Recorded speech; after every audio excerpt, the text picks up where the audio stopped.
चलिए आज एक ऐसी कहानी सुनते हैं जो विश्वास की ताकत को दिखाती है। ये कहानी एक ऐसे इंसान की है जिसका साथ शायद पूरी दुनिया ने छोड़ दिया था, लेकिन भगवान शिव ने नहीं। जरा सोचिए, क्या जिंदगी में कभी कोई ऐसा मोड़ आया है जब लगता है कि भाई अब तो सारे रास्ते बंद हो गए हैं, उम्मीद की कोई किरण तक नजर नहीं आ रही। और फिर ठीक उसी पल जब सारी उम्मीदें खत्म हो जाती हैं, अचानक कोई अनजान, कोई दिव्य शक्ति सहारा बनकर सामने आ जाती है। आज की कहानी कुछ ऐसी ही है। तो हमारी ये कहानी शुरू होती है एक छोटे से गांव से। यहाँ राघव नाम का एक बहुत ही भोला भाला किसान रहता था।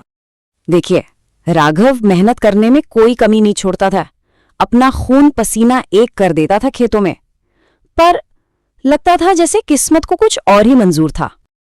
अब राघव की मुसीबतें ना एक के बाद एक आ रही थीं। एक जाल सा बन गया था।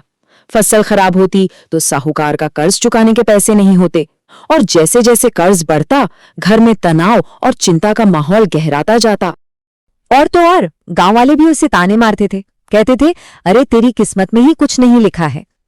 ये बातें राघव को अंदर ही अंदर और अकेला कर देती थीं। पर पता है, पूरी दुनिया एक तरफ और राघव का विश्वास एक तरफ। एक चीज थी जो कभी नहीं बदली, उसका अटूट विश्वास।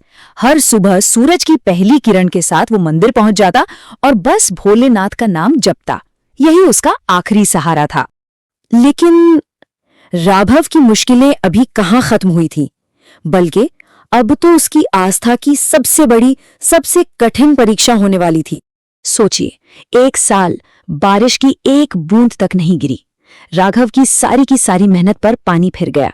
खेत बंजर हो गए और फसल पूरी तरह से तबाह हो गई। और रही सही कसर साहूकार ने पूरी कर दी, जिसने उसे सीधी सीधी धमकी दे दी। अब तो उसके परिवार के सर से छत और जमीन सब कुछ छिन जाने का खतरा था।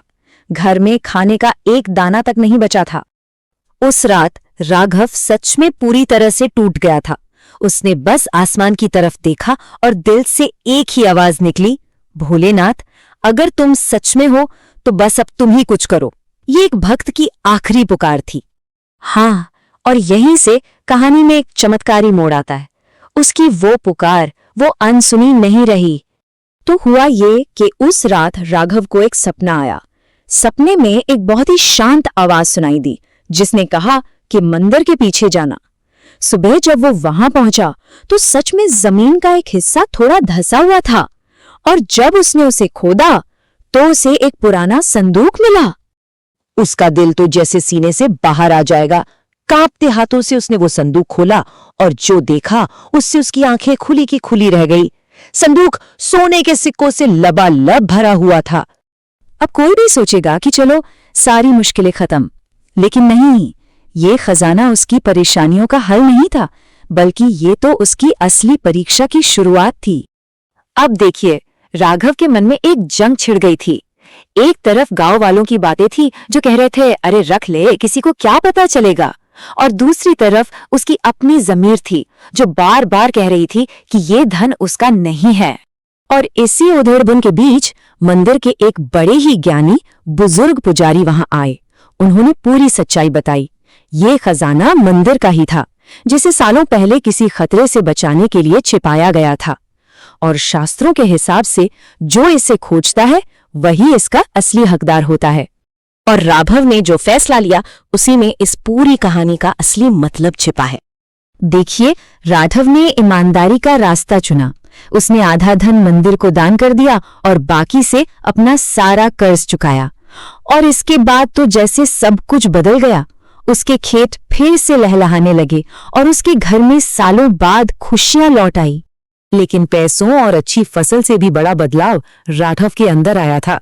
अब उसका विश्वास सिर्फ एक आदत नहीं, बल्कि एक चट्टान की तरह मजबूत यकीन बन चुका था। तो इस कहानी का जो असली सार है ना, वो बहुत गहरा है।